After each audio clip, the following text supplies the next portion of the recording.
भगवान शंकर का पवित्र चरित्र कह रहा है, भगवान शंकर का पावन चरित्र वर्णन करता है।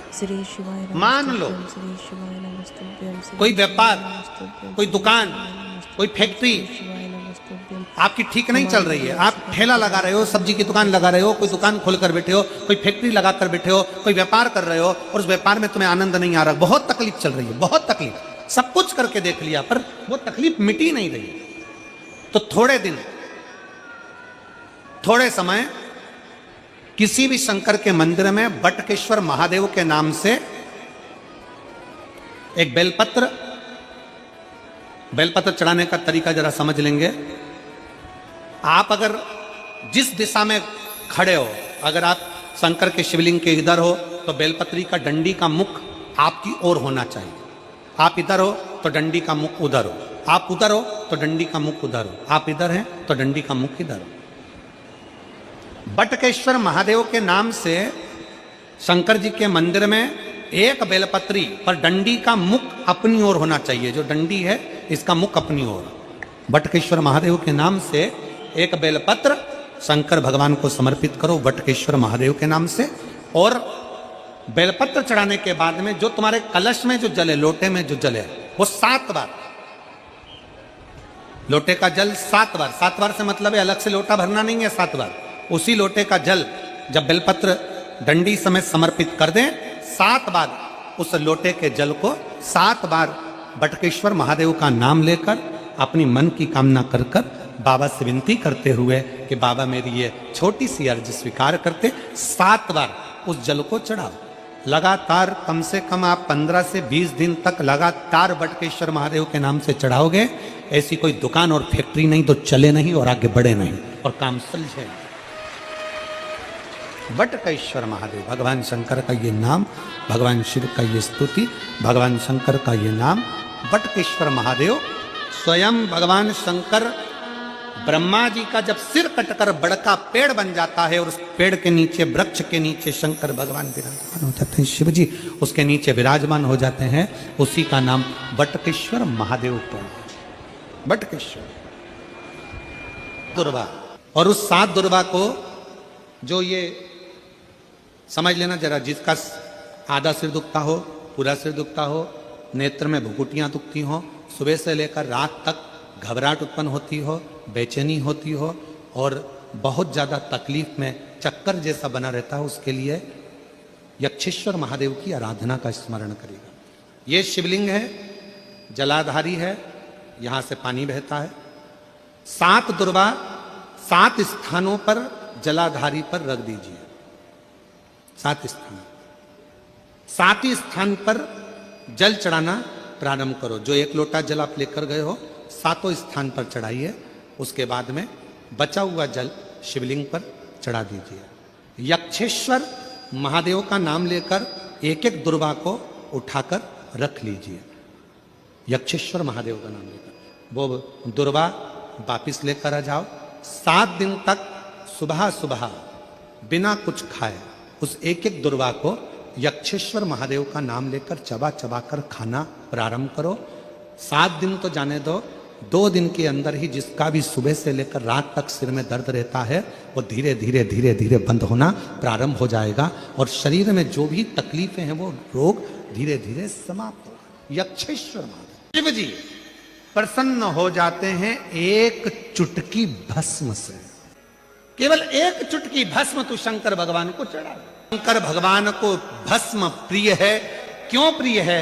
क्योंकि शंकर भगवान की अर्धांगिनी माता सती जब जलकर भस्म हुई थी, उस राख को मेरे शंकर भगवान ने अपने तन पर धारण कर लिया था और वो भस्म शिव को इतनी प्रिय हो गई कि दुनिया का कोई व्यक्ति एक चुटकी भस्म भी अगर शिव को चढ़ा देता है तो शंकर भगवान उसके कष्टों को, उसके दुखों को समाप्त कर देते हैं। इतनी कृपा शिव कर देते। कभी अगर मौका लगे और अगर रोग बढ़ी बढ़ रहा है, घट नहीं रहा, तकलीफ बड़ी बढ़ रही है, घट नहीं रही, सारे इलाज करवा लिए, सारी दवाइयाँ ले ली, सारी जांचें करवा ली, सारे डॉक्टरों को दिखा लिया, उसको आराम नहीं लग रहा है तो एकांत छीना दिया।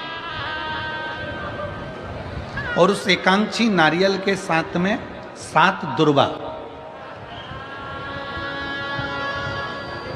7 बेलपत्र, 7 दुर्वा, 7 बेलपत्र, 7 पीले कनेर के पुष्प हाथ में लेकर, जो व्यक्ति बहुत ज्यादा बीमारी अवस्था में है और दवाइयां भी अगर लॉक नहीं कर रही हैं, डॉक्टर की दवाइयां खाते रहो, दिखाते रहो, उसके साथ में वो एकांक्षी नारियल जिसकी एक आंख है, 7 दुर्वा, 7 बेलपत्र, 7 पीले कनेर के पुष्प हाथ में लेकर श्री शिवाय नमस्तुभ्यम कहते हुए हाटकेश्वर महादेव का नाम लेकर, कौन से महादेव? हाटकेश्वर महादेव। हाटकेश्वर महादेव का नाम लेकर अपनी कामना करते हुए, बाबा से विनय करते हुए, जहां से, जैसे ये शिवलिंग है, ये जलाधारी है, ये जलाधारी से जल बह रहा है, ये जल बहकर जहां से जाता है, ये जल बहने के स्थान जहां तक है, उसके बीच में कहीं पर भी, जहां जल बह रहा है ना, ये पानी बहकर जहां जा रहा है, उस स्थान पर कहीं पर भी, वो जल बहकर जहां से जा रहा है जमीन पर, उस स्थान पर कहीं पर भी उस नारियल को, एकांक्षी नारियल, 3 आंख वाला नहीं, 2 आंख वाला नहीं, एक नेत्र वाला एकांक्षी नारियल, सफेद पीला कनेर, 7 बेलपत्र, 7 दुर्वा के साथ में उसको रख दीजिए और 1 लोटा जल देवाधिदेव महादेव को दक्षिण के भाग में खड़े होकर, उत्तर की ओर मुख कर यहाँ बैठकर या खड़े होकर इस भाग में उधर की ओर देखते हुए जल समर्पित कर दीजिए। उसमें से 1 बेलपत्र, 1 दुर्वा उठाकर लिया, उसी में से 1 कनेर का पुष्प अशोक सुंदरी वाली जगह पर समर्पित कर दो। दुर्वा सुबह के समय पर खाना है, बेलपत्री दोपहर के समय पर खाना है। उसके बाद में 15 दिन 8 दिन बाद फिर वापस जांच कराओ, आपके रोग में आराम मिलना प्रारंभ हो जाएगा। शिव उसको ठीक करना प्रारंभ कर। एकांक्षी नारियल ब्रह्म में ना पढ़कर भगवान शिव के प्रति अपने मन को केंद्रित। एक बार भगवान श्री गणेश जी महाराज और भगवान श्री षडानंद कार्तिकेय जी, भगवान देवाधिदेव महादेव माँ जगज्जननी के साथ विराजमान है और वहां आ जाते हैं।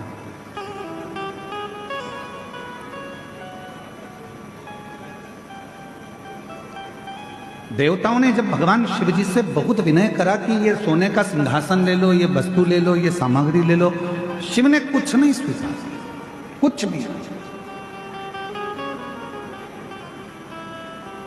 तब भगवान देवाधिदेव महादेव ने केवल, देवता जब देने के लिए आए तो उनसे फल स्वीकार किया।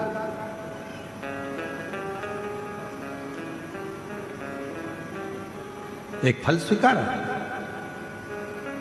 और स्वीकार करना भी चाहिए।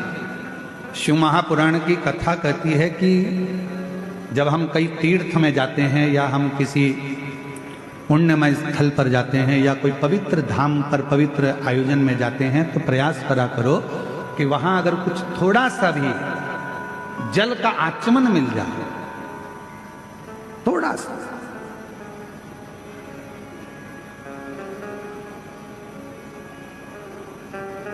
अच्छा, आप लोगों में से कितने लोग हैं जो मंदिर जाते हैं भगवान के? हाथ उठाओ जरा। जाते हो मंदिर? शिव जी के मंदिर जाते हो तो खुद जल चढ़ाकर उस जल को आचमन करते हो। पर अगर राम जी के मंदिर गए, भगवान कृष्ण के मंदिर गए या अन्य देवी देवता के मंदिर गए, तो वहां पर पंडित जी क्या करते हैं, एक पंचपात्र रखा रहता है, उसमें से तुमको जल देते हैं। बोलो देते क्यों देते? चरणामृत बोलो तो जम के देते। कभी आपने पंडित जी से पूछा कि महाराज जी ये बताओ कि हम आपके पास में आते हैं, प्रणाम करते हैं, भगवान को नमन करते हैं और आप ये जल हमको देते हो, क्यों देते हो? इसका कारण क्या है? इस जल की महिमा क्या है? इस जल का अच्छा कारण क्या है? पंडित जी से पूछो। पंडित जी बताएंगे कि बेटा, इतने सारे भक्त जब मंदिर में आते हैं, स्तुति करते हैं, पढ़ते हैं, घंटी का नाद होता है, आरती होती है, घड़ियाल बजते हैं, तो जितने भी भक्त आते हैं वो अपने मुख से जब स्तुति गाते हैं तो उनकी तरंग इस जल में चली जाती है। और वो जल जब हमारे भीतर जाता है, आचमन हम करते हैं, तो हमारे भीतर के जितने भी दुख हैं, हमारे भीतर के जितने भी तकलीफें हैं, हमारे भीतर के जितने भी रोग हैं, कष्ट हैं, हमारी कहीं अकाल मृत्यु का भी योग बनता है तो वो आचमन करने से हमारा अकाल मौत भी टल जाता है।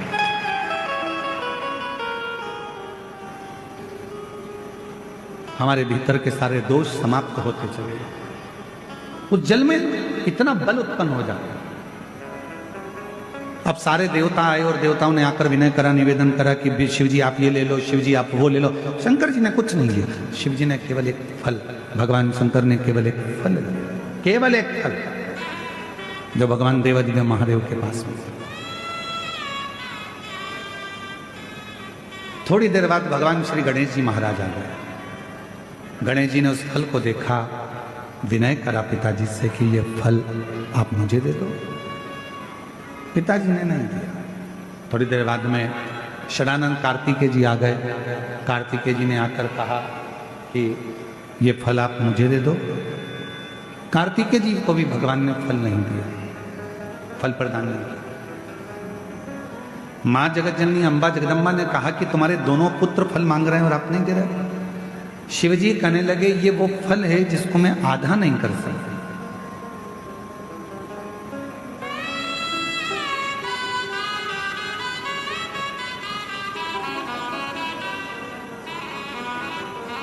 इस पर्वत पर मैं बैठा हूं, आप जाओ।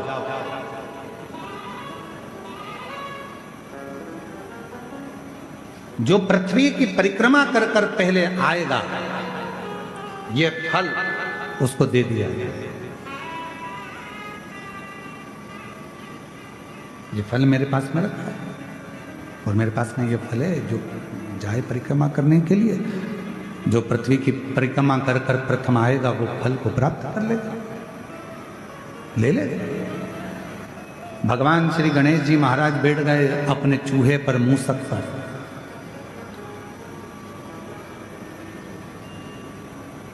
गणेश जी से सीखना चाहिए, शरीर इतना बड़ा है और बैठे काय पर है? जम के बोलो, चूहे पर। छोटा चूहा। समझदारी रखना अपनी जिंदगी में। कितने बड़े भी बन जाओ, कितने भी करोड़पति बन जाओ, कितने भी सत्तापति बन जाओ, पर छोटे लोगों को कभी मत छोड़ना, क्योंकि तुम्हें जीत वही दिलाते हैं, तुम्हें उन्नति की सीढ़ी पर वही कराते हैं। जो तुम्हारे लेवल पर होगा वो तुमको चाहेगा नहीं, वो तो चाहेगा कि इसको कट कैसे करा जाए, इसको कैसे हटाया जाए, इसको कैसे हटाया जाए। पर अपना पांव अगर जमा कर रखना है तो गणेश जी से सीखो। गणेश जी का शरीर इतना बड़ा और चूहा छोटा सा। क्यों? क्योंकि गणेश जी जानते थे अगर मैं कहीं बीच में फंस भी गया तो मेरा चूहा कहीं से रास्ता निकाल कर मुझे विजेता प्राप्त करा दे।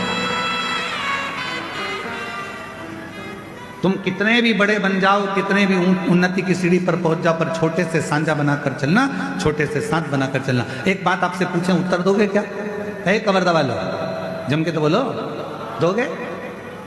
शादी में दहेज में बर्तन मिलते हैं, अरे बोलो तो जम के। इधर मिलते कि मिलते? मिलते दहेज में बर्तन। अब दहेज में जो बर्तन मिलते हैं, बड़े बड़े हंडे मिलते हैं, बड़े बड़े भगोने मिलते हैं, बड़ी परात मिलती है, बड़ा बड़ा सामान मिलता है। बड़ा बड़ा सामान मिला, ईमानदारी से बोलना, वो सारा सामान लड़के वालों के घर पर चले गए।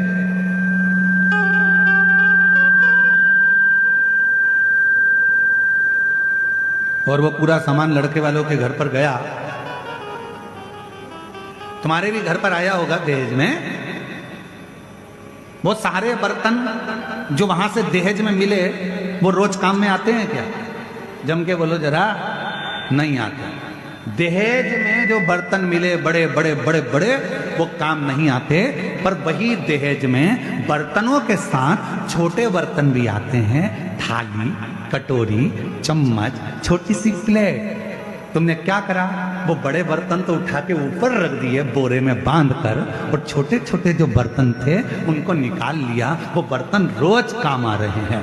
याद रखना, बड़ों से अगर मैत्री रखोगे वो तो कभी कभी काम आएंगे, पर छोटे तुम्हें कब उन्नति की ओर पहुंचा देंगे वो तुम ही समझ सकते। छोटे का साथ है, बड़े बर्तन का छोटे बर्तन हमको सुख देते हैं, छोटे बर्तन हमको साथ देते हैं। रोज पोहा खाना है, छोटे बर्तन, खिचड़ी खाना है, छोटे बर्तन, चावल खाना है, छोटे बर्तन, छोटी सी चम्मच, छोटी सी कटोरी, छोटा सा प्लेट। और हो सकता है तुम्हारे गांव में अगर तुम लोग वो कवर्धा में इतने बड़े बड़े बर्तन में खाते हो तो बात दूसरी, वो हमको नहीं मालूम, पर हमारे यहाँ तो छोटे छोटे बर्तन काम आते हैं। इसलिए मेरा निवेदन, कई लोग हमसे कहते हैं अरे गुरुजी बड़े बड़े महाराज आते हैं, उनकी पहचान तो वहाँ, वो महाराज उनकी तो पहचान करोड़पति में, उनकी पहचान धनपति में, उनकी पहचान उस सेलिब्रिटी से, उनकी पहचान उस सेलिब्रिटी से, तुम्हारी किसी से पहचान है? हमने काम छोटे बर्तन वाले हैं, हम छोटे बर्तन वाले, हमारे पास बड़े बर्तन का काम नहीं है। हमारे पास तो छोटे छोटे बर्तन हैं जिनको हमेशा निभना है और जिनको हमेशा निभाना है। वो शिव महापुराण की कथा का तत्व ग्रहण करें।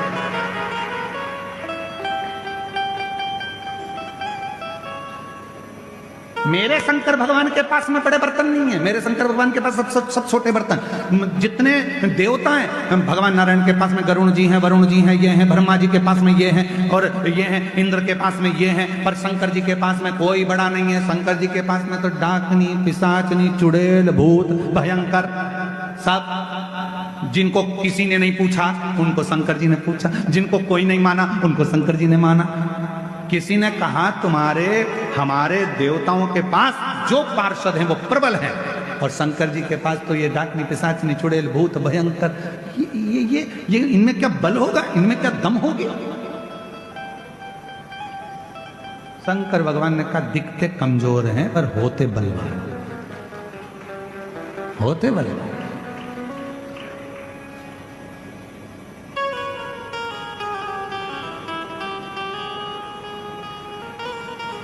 वो एक लाइन आती है ना, आप लोग पहले गुनगुनाते थे, छोटा बच्चा जान के हमको,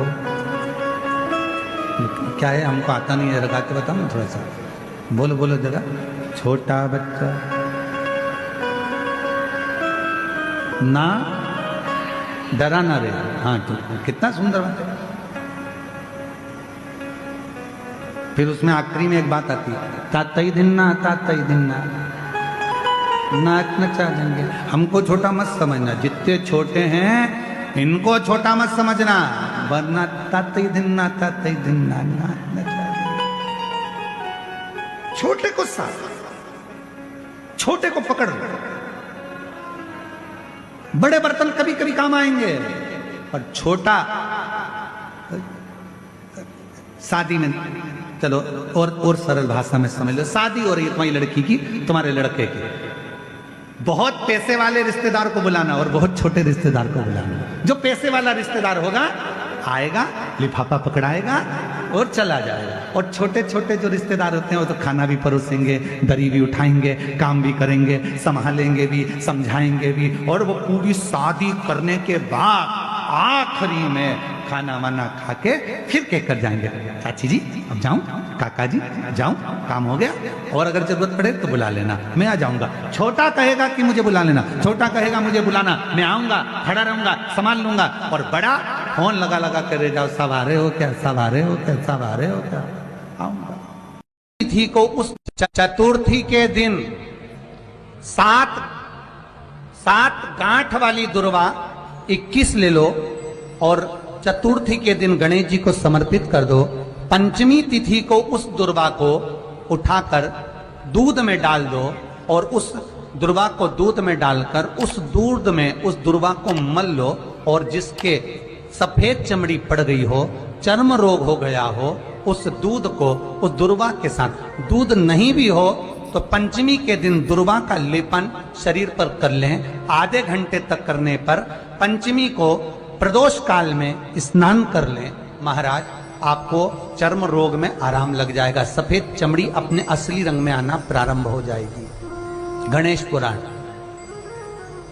दुर्वा। अगर कोई बच्चा एक